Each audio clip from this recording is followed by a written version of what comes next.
اوس ګوره یو کس برطانیا انګلینډ یا دارنګه اټلی یا بهر ممالکو ته لاړ شي کنیډا چې راشي دلته نوجوانانو ته صفت کوي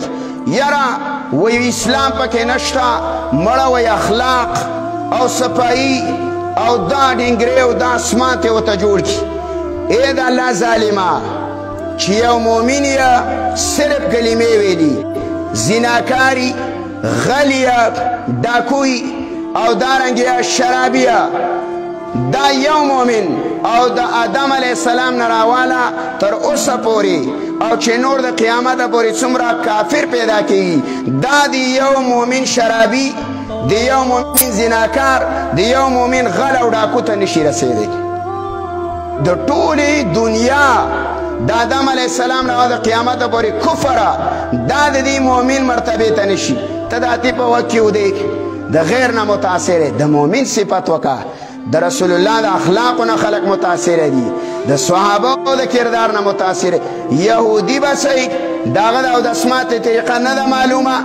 داغه نه خود داسې سوړ بیزیه لکه مړ سپی چې وسه په پتلون کې ورسره دا داغه حالي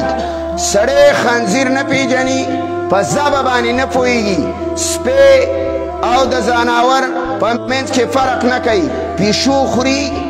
سپی خوریا خره خوریا خنزیر خوریا خور نه پیژني مور نه پیژني نیکا نه پیژني مون نه پیژني الله نه پیژني او ته داغه د ظاهري د هغه ظاهري شکل د هغې د زنانو د هغه میک اپ نه د هغې د هغه بېحیا او فحاشۍ نه ته دومره متاثر یې چې تا پې محمد رسول الله هیر کو تا پې ابوبکر هیر کو تا عمر او عثمان هیر کړل تا علي هیر کو تا ابي هريره هیر کو چې هغې د خپل تن په وینه د اولاد په وینه د ښځو په وینه د مور او پلار په وینو په خپلو وینو یې د تا دې کچه خړ باجوړ ته اسلام را رسولی تبا د هغه محمد رسول الله د هغه صحابو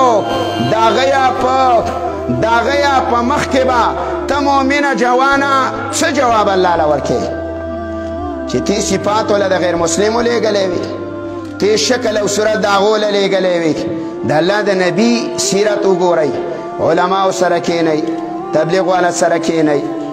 جوماتونو له وقت